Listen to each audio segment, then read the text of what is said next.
Sé ese momento en el que descubres que tu marido no solo te estaba siendo infiel, sino que estaba construyendo toda una familia a tus espaldas. Pues bien, descubrí todo de la peor manera posible, en un encuentro inesperado en el pasillo de un hospital.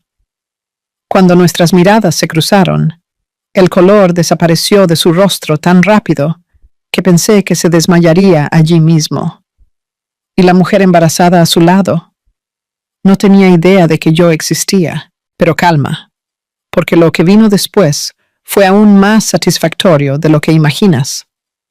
Pero antes de continuar, asegúrate de ya estar suscrito al canal y escribe en los comentarios desde dónde estás viendo este video.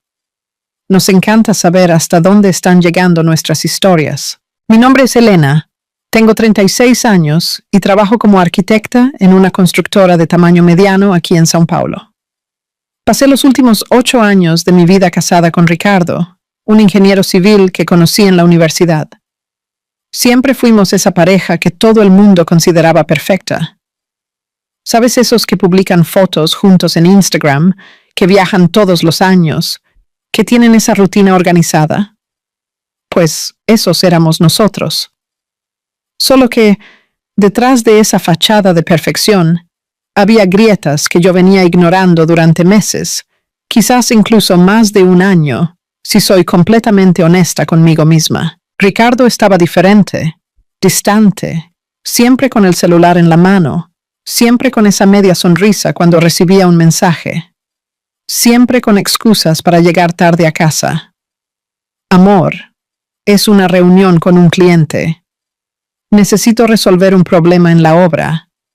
El tráfico está imposible. Yo creía, o mejor dicho, quería creer, porque cuestionar significaría admitir que algo andaba mal, y yo simplemente no estaba lista para eso, hasta que llegó ese martes de marzo que cambió absolutamente todo. Yo estaba en el Hospital São Lucas, en la zona sur de São Paulo, visitando a mi tía Marta, que acababa de ser operada de la rodilla. Era media tarde, alrededor de las 3.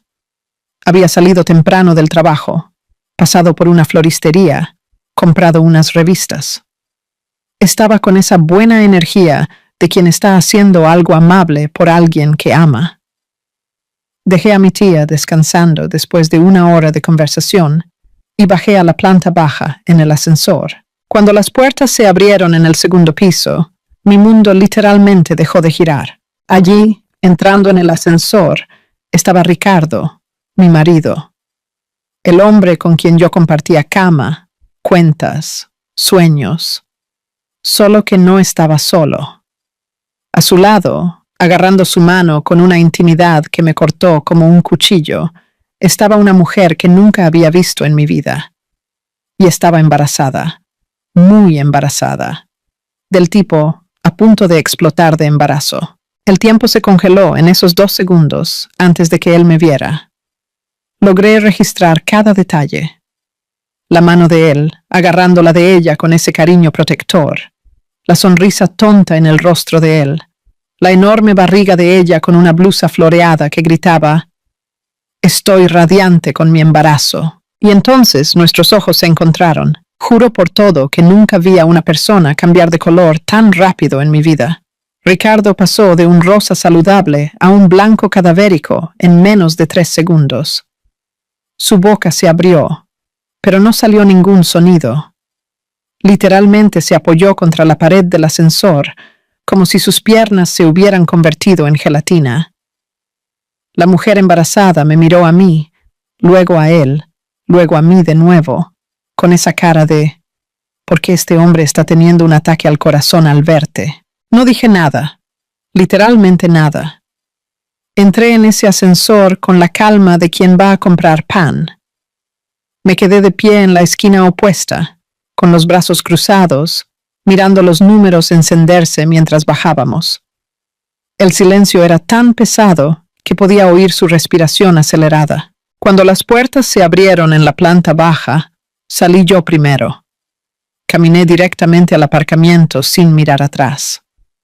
Mis manos temblaban tanto que necesité 3 intentos para abrir el coche. Entré, cerré la puerta y solo entonces permití que cayera la primera lágrima. Pero no eran lágrimas de tristeza, eran lágrimas de pura rabia. Porque, fíjate bien, yo ya desconfiaba, ya sabía que había algo mal. Pero verlo con mis propios ojos, ver esa barriga enorme, ver la mano de él en la de ella con toda esa intimidad, fue como recibir un puñetazo en el estómago y darme cuenta de que habías estado librando una batalla perdida durante meses sin siquiera saberlo. Me quedé sentada en el coche unos 20 minutos, tratando de respirar, tratando de pensar. Mi celular empezó a sonar. Ricardo, por supuesto. Colgué. Sonó de nuevo. Colgué de nuevo. Empezaron a llegar mensajes. Elena, por favor, déjame explicarte. No es lo que estás pensando. ¿Dónde estás? Necesito hablar contigo. ¿No es lo que estoy pensando? ¿Cómo que no es lo que estoy pensando? Te vi con una mujer embarazada de unos 8 meses, sujetando su mano, saliendo del ala de obstetricia. ¿Qué se supone que debería estar pensando que no fuera lo obvio? Bloqueé su número. Encendí el coche y fui al único lugar donde sabía que conseguiría pensar con claridad. La casa de mi hermana mayor, Patricia. Patricia abrió la puerta, me echó un vistazo a la cara y simplemente dijo, «Entra, voy a hacer café fuerte». Mi hermana siempre fue así, directa y certera. Me conocía lo suficiente como para saber que, cuando aparecía en su puerta a mitad de la tarde, con cara de haber visto un fantasma, el café fuerte era solo el comienzo de lo que iba a necesitar. Nos sentamos en su cocina. Conté todo. Cada detalle. La embarazada, la mano de él en la de ella, la cara de terror absoluto cuando me vio. Patricia me escuchó en silencio, tomando su café, con esa expresión seria que pone cuando está procesando información grave. Cuando terminé, ella simplemente dijo, «Ya lo sabías, ¿verdad?» Y era verdad. Yo ya lo sabía. Quizás no sobre el embarazo, pero sobre la infidelidad. Sí, en el fondo lo sabía. Esas noches que llegaba demasiado tarde, esos fines de semana que tenía que resolver un problema en la obra, incluso un domingo. Esa manera en que desviaba el celular siempre que yo me acercaba. Esa nueva contraseña que había puesto en el teléfono por seguridad. Lo sabía, solo que no quería admitirlo. «¿Qué hago ahora?», pregunté, más para mí misma que para ella. Patricia se levantó, cogió su portátil y volvió a la mesa.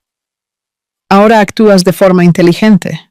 Documentas todo, proteges tu patrimonio y te aseguras de que ese cabrón no salga mejor parado de esta situación que tú». Mi hermana siempre fue la más práctica de las dos.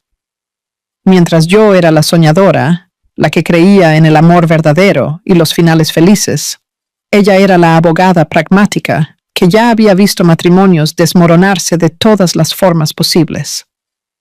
Y ahora, yo necesitaba esa practicidad suya más que nunca. Pasamos toda esa tarde planeando. Patricia me hizo una lista de cosas por hacer, y la primera de ellas era contratar un detective privado. «Necesitas pruebas concretas», dijo. «No solo de la infidelidad, sino de todo. ¿Cuánto tiempo lleva pasando esto? ¿Está gastando dinero de la pareja con ella? Todo». Me pasó el contacto de un detective que había trabajado en algunos de los casos de divorcio que ella había llevado. Fernando Machado, un ex policía que ahora trabajaba por cuenta propia. «Es caro, pero es bueno y discreto», me garantizó Patricia. Llamé a Fernando esa misma tarde. Podía atenderme al día siguiente. Perfecto. Pasé esa noche en casa de mi hermana. Ricardo llamó unas 15 veces más. Envió unos 30 mensajes más. Todas variaciones del mismo tema. «Déjame explicarte. No es lo que parece. Por el amor de Dios, Helena, atiende el teléfono». No atendí. No respondí. Porque sabía que si hablaba con él en ese momento, iba a explotar. Y yo, No quería explotar.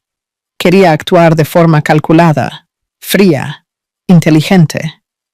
Quería asegurarme de que, cuando esta bomba finalmente estallara, yo estaría en una posición de fuerza, no de fragilidad.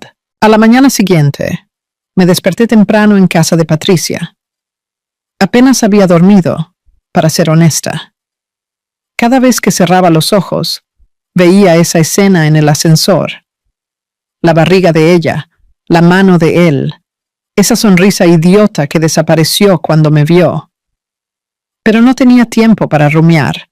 Tenía cosas que hacer. A las 9 de la mañana, estaba sentada en un café en el centro de São Paulo, esperando a Fernando Machado. Llegó puntualmente, un hombre de unos 50 años, pelo canoso, mirada penetrante. El tipo de persona que sabes que no pierde detalles. Le conté todo. Le mostré fotos de Ricardo, le di la dirección de nuestra casa, de su oficina, todo lo que sabía sobre su rutina. Fernando hizo anotaciones meticulosas en una libreta vieja. ¿Cuánto tiempo cree que lleva pasando esto?, preguntó. Sinceramente, no lo sé. Me di cuenta de que estaba diferente hace unos 8, 9 meses, pero puede ser más. Fernando asintió. ¿Y qué quiere exactamente que descubra? Todo. ¿Quién es ella? ¿Cuánto tiempo llevan juntos? ¿Es su hijo? ¿Dónde se encuentran? ¿Está gastando nuestro dinero con ella? Todo. Va a costar 5.000 por adelantado, más gastos. Dependiendo de lo que encuentre, puede subir. No dudé. Sin problema. Transferí el dinero allí mismo, con el celular. Fernando guardó la libreta y me miró con esa expresión que demostraba que ya había visto esa historia miles de veces. Señora, en mi experiencia, cuando la esposa me contrata, es porque ya sabe la respuesta. Solo necesita las pruebas. No estaba equivocado. Mientras tanto, Ricardo seguía intentando contactarme. Como había bloqueado su número, empezó a enviar mensajes por WhatsApp, por Instagram, por correo electrónico. Incluso intentó llamarme desde el teléfono de su oficina. Yo ignoraba todo, completamente, pero no podía evitarlo para siempre. Al fin y al cabo, vivíamos juntos. O vivíamos, hasta que yo decidiera lo contrario. Así que, después de 2 días durmiendo en casa de Patricia, decidí volver a casa. Pero no sin antes prepararme. Llamé a un cerrajero. Necesito cambiar todas las cerraduras de mi casa, hoy, si es posible. Hoy será difícil, pero mañana temprano puedo. Perfecto, manda la cuenta. También llamé al banco. Transferí la mitad del dinero de nuestras cuentas conjuntas a una cuenta nueva que abrí solo a mi nombre. No era robar. Era proteger lo que era mío por derecho. Si estaba teniendo un hijo por ahí con otra, no iba a ser con mi dinero que iba a mantener a esa nueva familia. Cuando finalmente volví a casa, era media tarde de un jueves. El coche de Ricardo no estaba en el garaje. Genial. Entré, fui directa a nuestro dormitorio y empecé a separar sus cosas. Ropa, zapatos, documentos, todo. Lo puse en maletas y cajas y apilé todo en el garaje. No estaba siendo dramática. Estaba siendo práctica. Este hombre me había sido infiel. Estaba teniendo un hijo con otra mujer y probablemente me estaba engañando durante meses. No merecía dormir un día más bajo el mismo techo que yo. Ricardo llegó a casa alrededor de las 7 de la noche. Yo estaba en la sala, tomando un vino, viendo Netflix como si nada hubiera pasado. Oí su llave girando en la cerradura. Le oí entrar. Oí sus pasos detenerse cuando me vio. «¡Elena!», dijo, la voz temblándole. «Gracias a Dios estás aquí. Necesitamos hablar». Ni siquiera lo miré. Seguí con los ojos en la televisión. «Elena, por favor, escúchame. Puedo explicarlo todo». «Todo». Finalmente lo miré.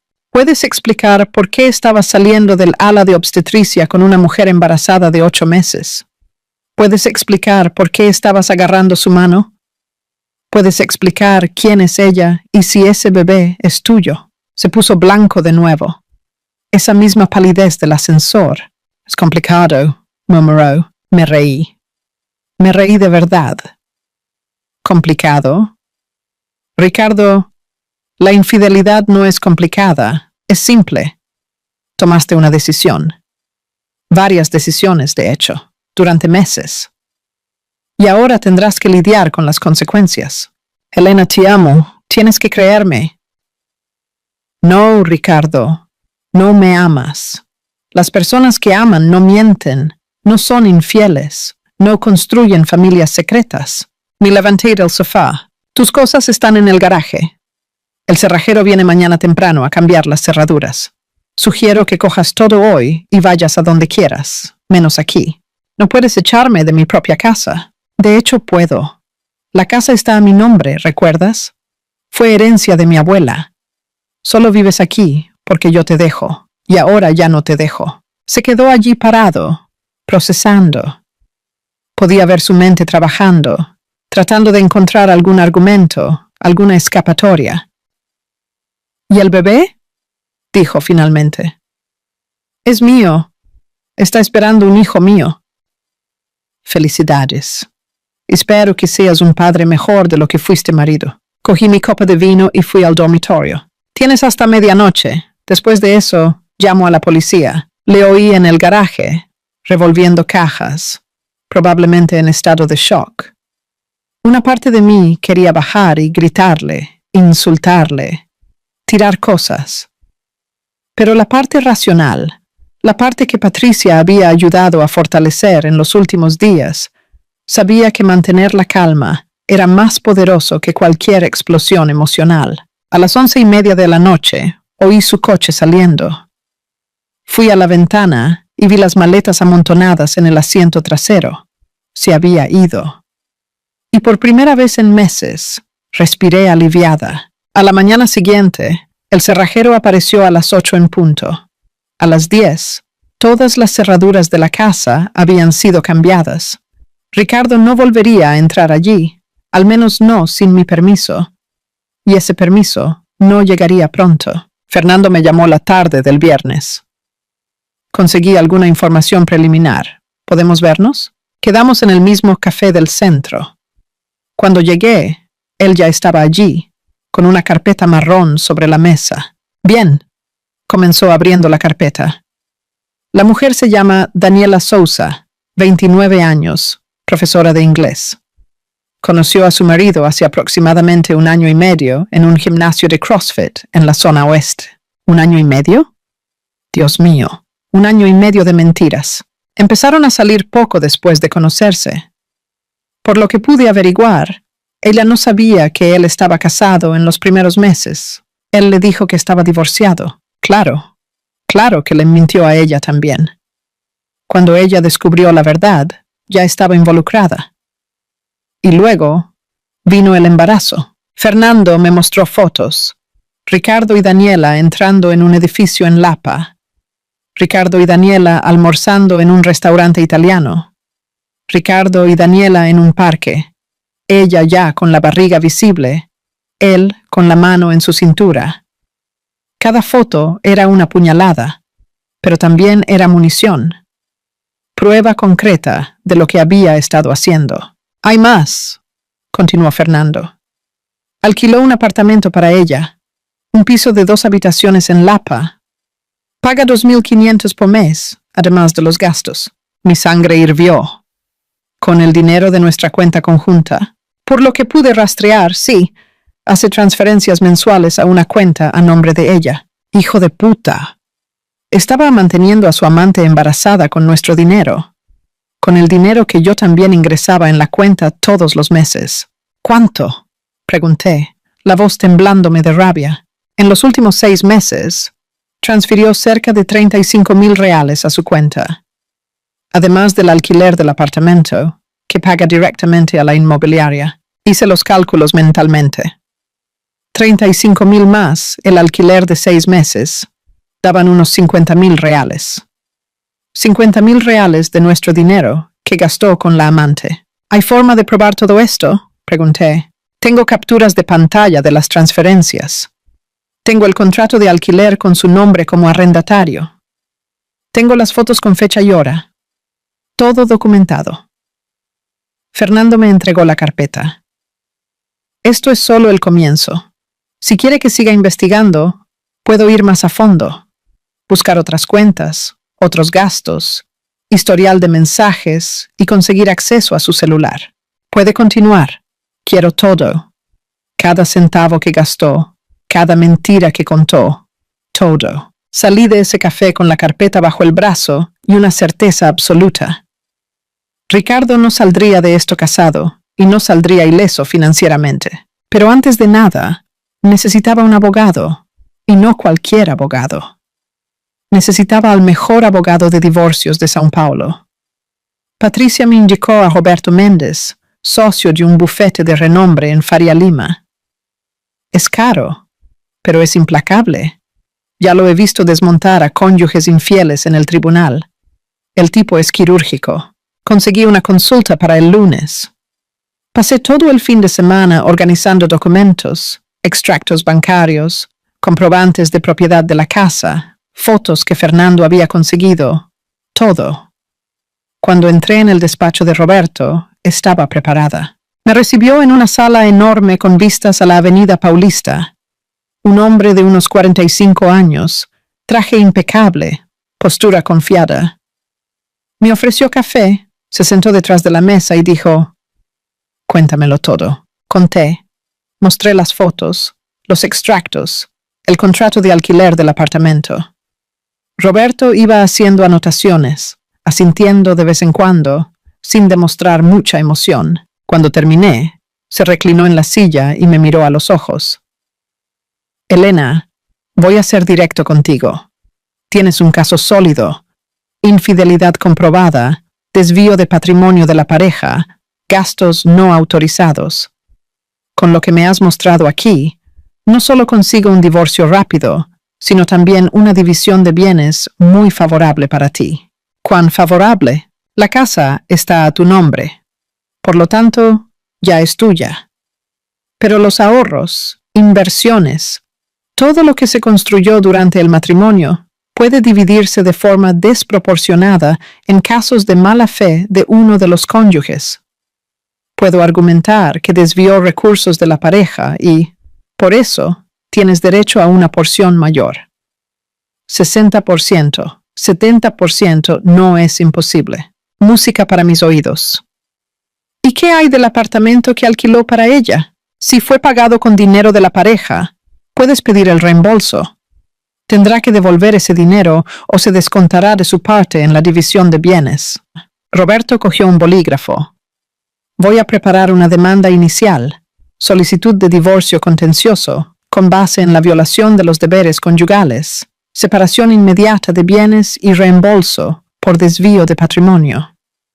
Pediré que se bloqueen las cuentas conjuntas hasta que todo se resuelva». «¿Cuánto tiempo llevará eso?» Si él contesta, puede tardar algunos meses.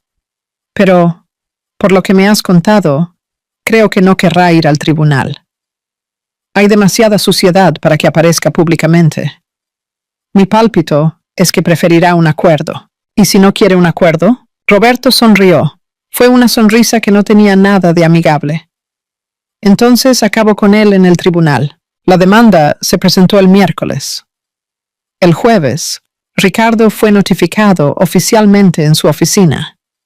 Fernando, que seguía monitoreando sus movimientos, me contó que Ricardo salió de la sala de reuniones blanco, como el papel, y se encerró en el baño durante 20 minutos. Bueno, que sintiera el peso de lo que había hecho.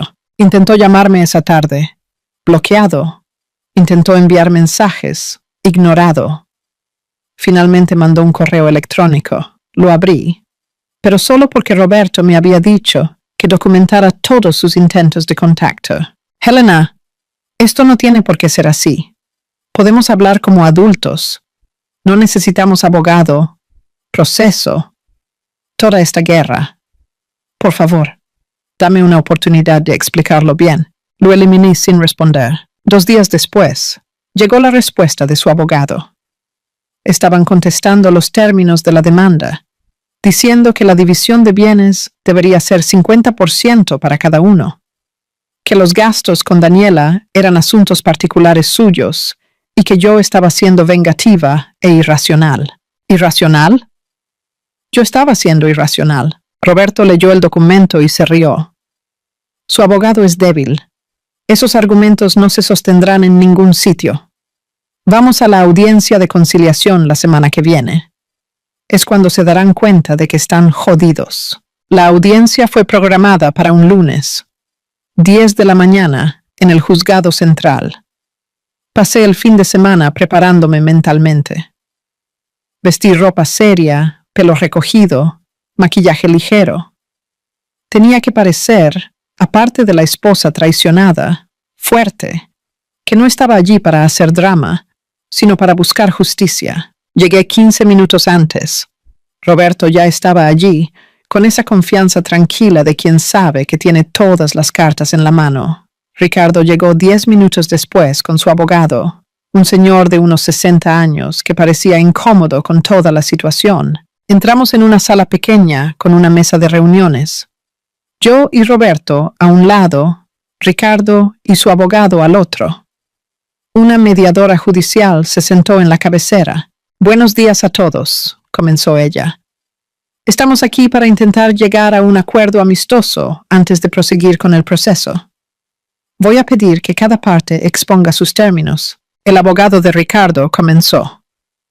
«Mi cliente reconoce que el matrimonio ha terminado y está de acuerdo con el divorcio. No obstante, creemos que la división de bienes debe ser equitativa, 50% para cada parte». Roberto ni siquiera esperó a que la mediadora me pidiera hablar, con todo respeto. Pero no hay nada de equitativo cuando una de las partes desvió más de 50,000 reales del patrimonio de la pareja para mantener una vida paralela. Puso la carpeta con las pruebas sobre la mesa.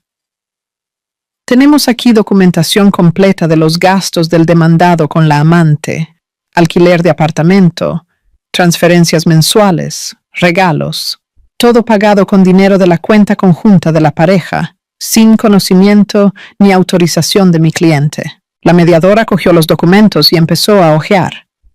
Su rostro se fue poniendo cada vez más serio. Además, continuó Roberto, tenemos comprobación fotográfica de la relación extramatrimonial que ya dura aproximadamente 1 año y medio, tiempo en el que el demandado mintió sistemáticamente a mi cliente sobre su paradero. Ricardo tenía la cabeza gacha, mirando sus propias manos. No podía ni mirarme. «Nuestra propuesta es simple», dijo Roberto.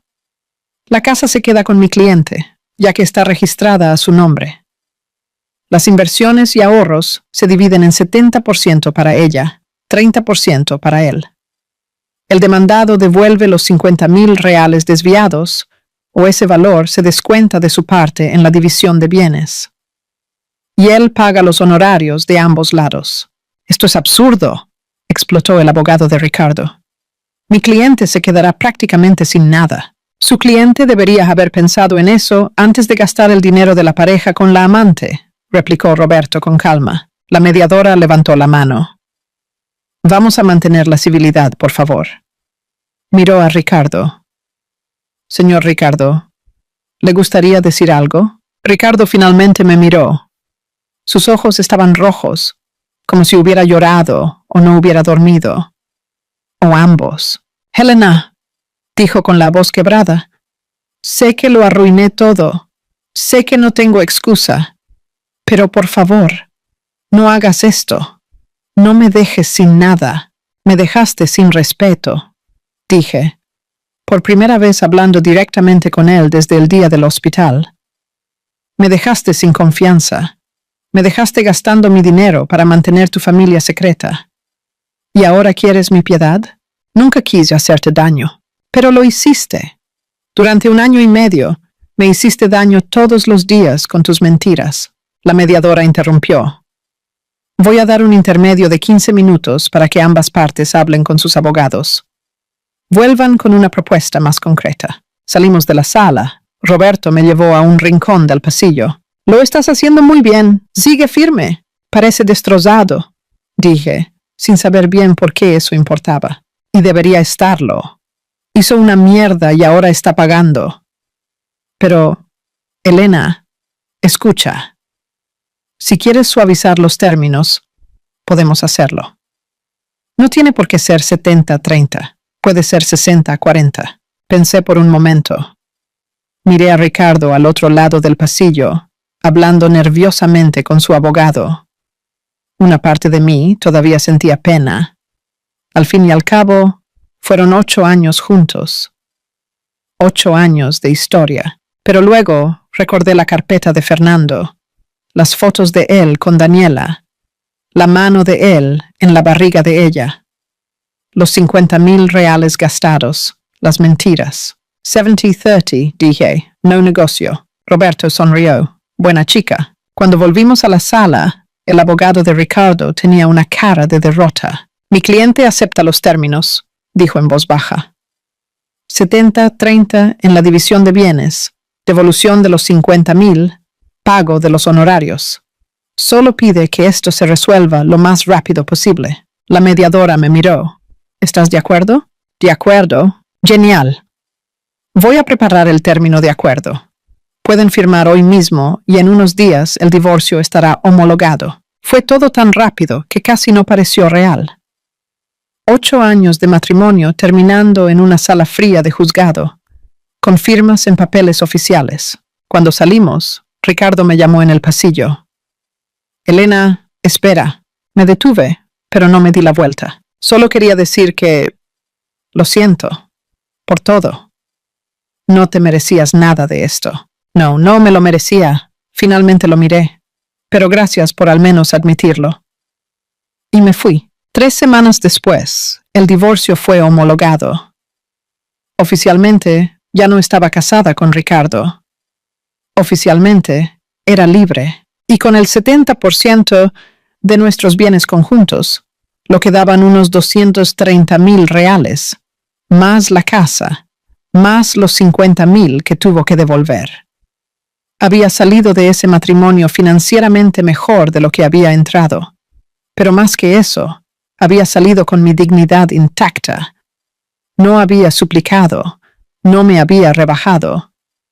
Solo había luchado por lo que era mío por derecho. Patricia me llevó a cenar para celebrarlo. Estoy orgullosa de ti, dijo, levantando la copa de vino. Muchas mujeres en tu situación habrían aceptado cualquier migaja solo para acabar rápido con esto. Tú luchaste. Aprendí de la mejor, dije, brindando con ella. La vida comenzó a reorganizarse. Redecoré la casa entera, quitando cualquier rastro de Ricardo. Las habitaciones fueron repintadas, los muebles cambiados, hasta los cuadros de la pared. Quería que ese espacio fuera solo mío, sin recuerdos de él. En el trabajo, me sumergí en los proyectos. Tenía energía renovada, un enfoque que no tenía desde hacía meses. Mi jefe se dio cuenta y me ofreció el liderazgo de un proyecto grande, un complejo comercial en la zona este.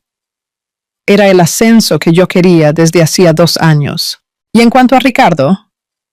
Bueno, las noticias venían a través de conocidos en común. Aparentemente, la relación con Daniela estaba lejos de ser un cuento de hadas. Ella había descubierto lo del divorcio y cuánto había perdido en el proceso. Dinero con el que probablemente contaba para el futuro de su hijo.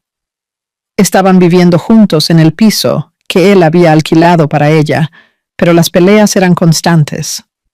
El bebé había nacido, un niño, y Ricardo se estaba ahogando en gastos, pañales, pediatra, seguro médico. Con solo el 30% de lo que habíamos construido juntos, estaba pasando apuros. No voy a mentir y decir que no sentí una cierta satisfacción con eso. No era deseo de verlo sufrir, sino justicia. Él había tomado decisiones, y las decisiones tienen consecuencias. Un día, unos 4 meses después del divorcio, estaba en el supermercado cuando me tropecé con él. Literalmente. Giré la esquina del pasillo de pastas y choqué de frente con Ricardo. que estaba con un carrito lleno de pañales desechables y leche en polvo. Me vio y se congeló. «Helena, Ricardo». Mantuve la voz neutra. «¿Cómo estás?» «Bien, muy bien, de hecho. ¿Y tú?» Él dio una sonrisa cansada. «Sobreviviendo. El bebé no nos deja dormir. Y bueno, las cuentas están ajustadas». No dije nada. No era mi problema. «Estás diferente», dijo analizándome, más ligera. «Lo estoy».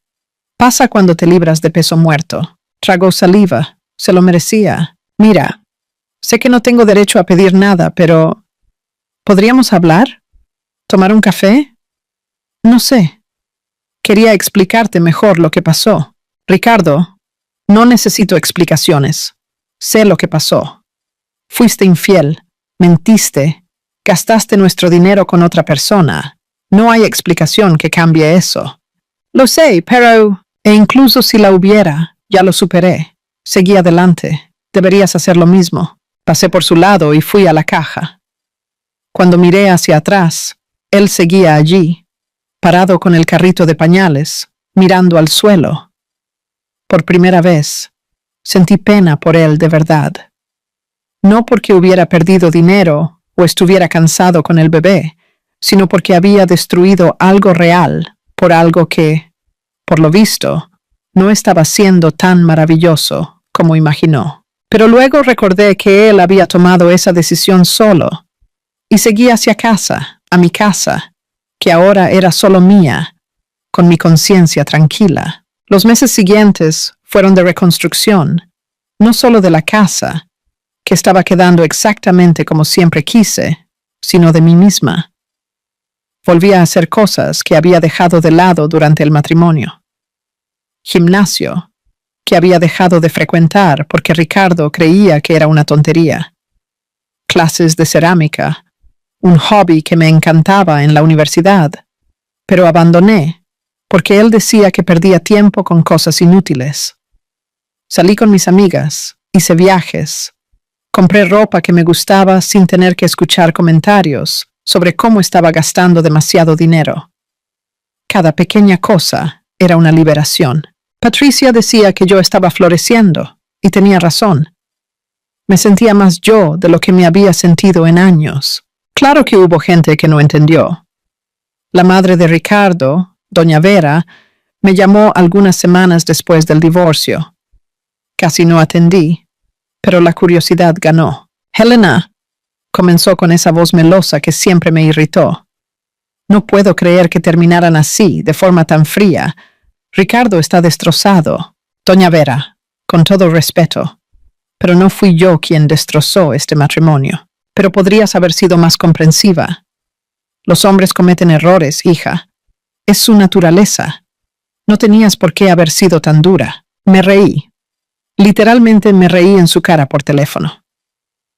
«Entonces usted me está diciendo que yo debería haberme quedado casada con un hombre que me fue infiel durante 1 año y medio, embarazó a otra mujer y gastó nuestro dinero con ella». «Bueno, cuando lo pones en esos términos...»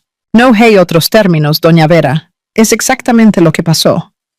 Y si usted cree que yo debería haber sido comprensiva, entonces usted crió a su hijo mal». Colgué antes de que pudiera responder. Bloqueé su número también. La verdad es que mucha gente, principalmente de la generación de doña Vera, no entendía. Creían que había sido demasiado fría, demasiado calculadora, que debería haber dado una segunda oportunidad, pensado en la familia, intentado perdonar. Pero yo no le debía nada de eso a nadie. Solo me debía respeto a mí misma. Y quedarme con un hombre que me había faltado al respeto de todas las formas posibles no era respeto propio. Era autosabotaje. Con el tiempo empecé a salir con otras personas. Nada serio al principio. Solo cenas, cines, conversaciones.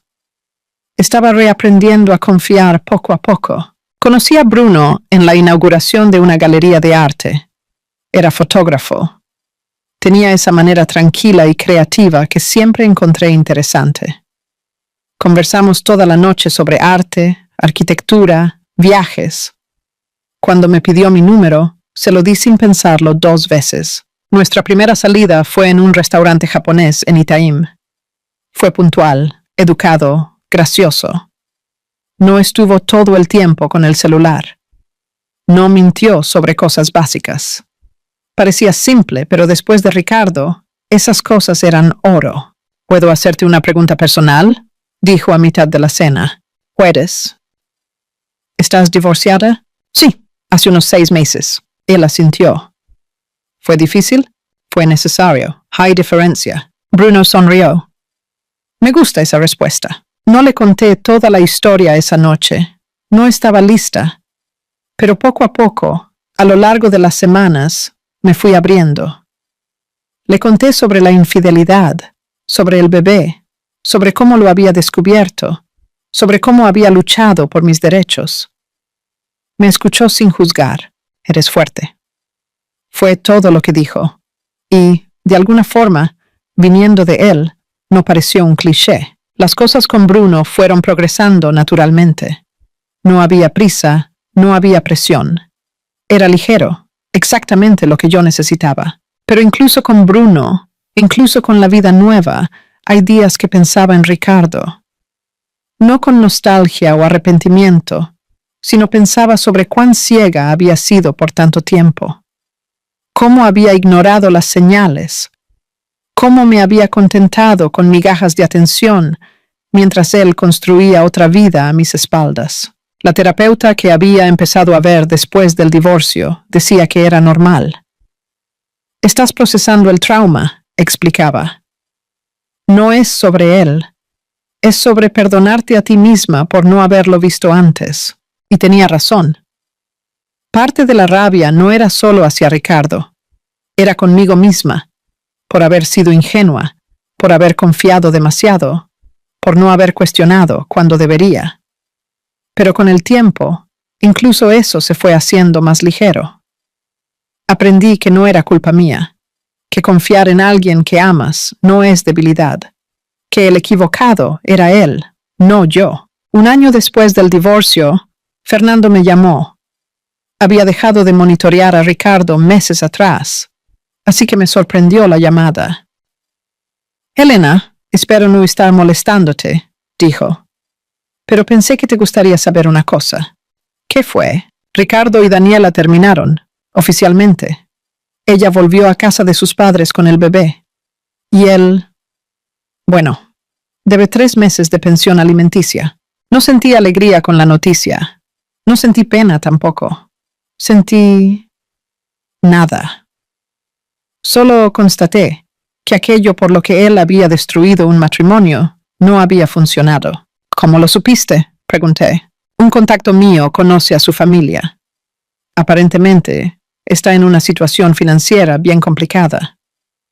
Perdió el empleo el mes pasado, está acumulando deudas. Agradecí a Fernanda por la información y colgué. Se lo conté a Patricia más tarde. ¿Y qué? ¿Cómo te sientes?, preguntó ella. Indiferente, respondí sinceramente. Es como si fuera la vida de otra persona. Ya no me afecta. Eso es crecimiento, dijo. Seguiste adelante de verdad.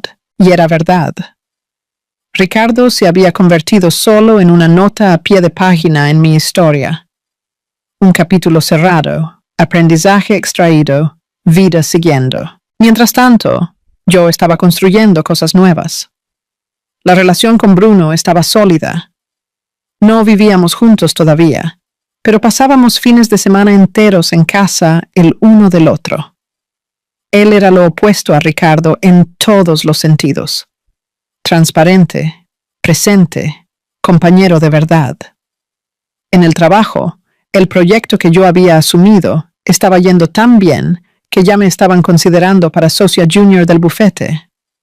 A mis 37 años, yo estaba en el mejor momento de mi carrera. Financieramente, estaba estable. El dinero del divorcio había sido bien invertido. La casa estaba revalorizada. Tenía libertad y seguridad. Pero más importante que todo eso, tenía paz. Paz mental, paz emocional. Ya no vivía en la ansiedad de dónde estaba mi marido. si estaba mintiendo, si había algo mal.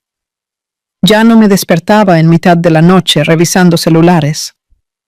Ya no tenía ese nudo en el estómago que vivía conmigo durante los últimos meses del matrimonio. Un día, estaba almorzando con Patricia cuando ella preguntó, «Si pudieras volver en el tiempo, ¿harías algo diferente?» Pensé bastante antes de responder. No sé si haría algo diferente. Quizás habría notado las señales antes. Pero todo el proceso, desde el shock en el hospital hasta el divorcio, lo haría exactamente igual. ¿Sin arrepentimientos? Ninguno. Podría haberme quedado, intentado perdonar, hecho terapia de pareja. ¿Pero para qué? ¿Para estar con alguien que me había faltado al respeto de todas las formas posibles? ¿Que había construido otra familia? No. Algunas cosas no se perdonan. Y está bien con eso. Patricia sonrió.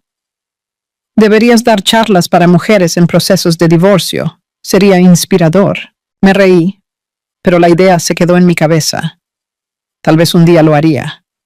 Contar mi historia, mostrar que es posible salir de una situación así. No solo entera, sino más fuerte. Porque eso era lo que yo era ahora. Más fuerte, más consciente, más yo. Ricardo había intentado quebrarme con sus mentiras e infidelidades, pero todo lo que consiguió fue liberarme de un matrimonio que ya no me servía. Y ahora, un año después, mirando hacia atrás, solo podía sentir gratitud. Gratitud por haberlo descubierto a tiempo. Gratitud por haber tenido estructura para luchar por mis derechos. Gratitud por haber salido de esto mejor de lo que entré. Algunas historias no tienen final feliz en el sentido tradicional. No terminan con la pareja volviendo junta, con perdón y un nuevo comienzo. Algunas historias terminan con una mujer sola, en una casa solo suya, con paz de espíritu y dignidad intacta. Y para mí, ese era el final más feliz posible. Hoy, 2 años después de aquel día en el ascensor del hospital, mi vida es completamente diferente. Estoy prometida con Bruno. Decidimos casarnos el año que viene, en una ceremonia pequeña, solo para amigos cercanos y familia. Nada de fiesta grande. Ya hice eso una vez. Ahora quiero algo más íntimo, más verdadero. Me convertí en socia junior del estudio de arquitectura. Trabajo en proyectos que me desafían y me realizan. Gano bien, viajo bastante, tengo estabilidad. La casa, esa por la que luché en el divorcio, ahora vale el doble de lo que valía en la época. Pienso en vender y comprar algo nuevo con Bruno. Empezar un hogar que sea nuestro desde el inicio, sin recuerdos de relaciones pasadas. En cuanto a Ricardo, sé muy poco. De vez en cuando alguien comenta algo, pero no pregunto detalles. Sé que consiguió otro empleo, que está pagando la pensión a tiempo, que su hijo ya tiene 2 años. Solo eso. Y es solo eso lo que necesito saber. No lo odio, no le deseo mal. Simplemente no siento nada. Es un extraño que un día conocí, con quien compartí algunos años de mi vida, y que luego siguió su camino mientras yo seguí el mío. ¿Qué aprendí de todo esto? Varias cosas. Aprendí que la confianza es importante, pero la vigilancia también. Que cuando tu instinto dice que algo está mal, probablemente lo está.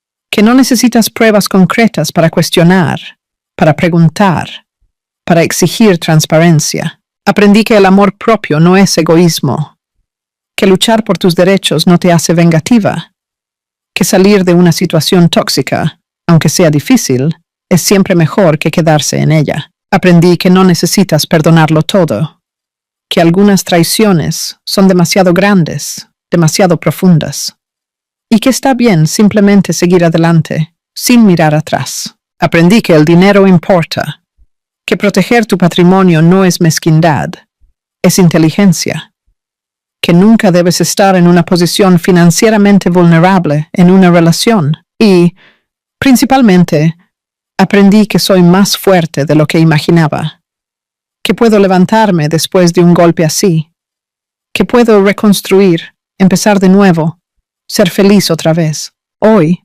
cuando me miro al espejo, veo a una mujer diferente de la que entró en ese ascensor hace 2 años.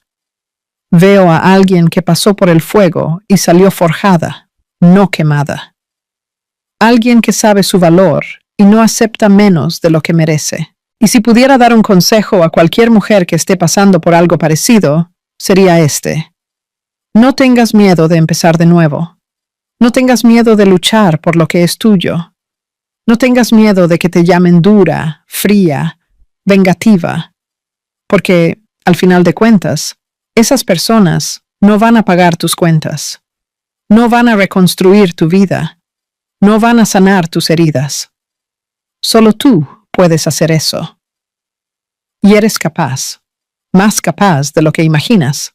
Aquel día en el hospital, cuando vi a Ricardo con Daniela, cuando el mundo se vino abajo por 2 segundos, yo no sabía que ese sería el inicio de la mejor fase de mi vida. No sabía que ese dolor me iba a transformar en alguien mejor, más fuerte, más consciente. Pero lo fue. Y hoy lo agradezco. Agradezco por haberlo descubierto. Agradezco por haber tenido el coraje de salir. Agradezco por haber luchado. Agradezco por cada lágrima, cada noche en vela, cada momento de duda, porque todo eso me trajo hasta aquí. Y aquí es un lugar bueno, un lugar de paz, de amor verdadero, de realización, un lugar donde ya no necesito estar revisando celulares, cuestionando retrasos, tragando excusas baratas. Ricardo me hizo un favor al final de cuentas. Me liberó de un matrimonio que ya estaba muerto hacía tiempo. Solo que yo era la única que no lo sabía. Me dio la oportunidad de empezar de nuevo, de encontrar algo mejor, alguien mejor. Y aproveché esa oportunidad, con todo lo que tenía. Así que sí, cuando preguntan si me arrepiento de cómo actué, de haber sido tan dura con él, de haber exigido tanto en el divorcio, respondo sin dudar, no, en absoluto, porque hice lo que tenía que ser hecho. Defendí mis derechos, protegí mi patrimonio, preservé mi dignidad, y salí de aquello mejor de lo que entré. Y si eso me hace fría o calculadora a los ojos de algunos, que así sea. Prefiero ser la mujer fría y calculadora que es feliz, realizada y está en paz, que la mujer comprensiva que se quedó en un matrimonio destruido, intentando salvar algo que ya no existía. La vida es demasiado corta para aceptar migajas, para aceptar mentiras, para aceptar falta de respeto. Y cuanto antes entiendas eso, mejor. Mi historia no es de venganza, es de justicia. Es de una mujer que se negó a ser víctima y decidió ser protagonista de su propia vida. Y si eso inspira a otras mujeres a hacer lo mismo, genial. Porque al final, no importa lo que los demás piensen, importa lo que tú piensas de ti misma cuando te miras al espejo. ¿Y yo? Me gusta mucho la mujer que veo. Y eso, para mí, vale más que cualquier otra cosa.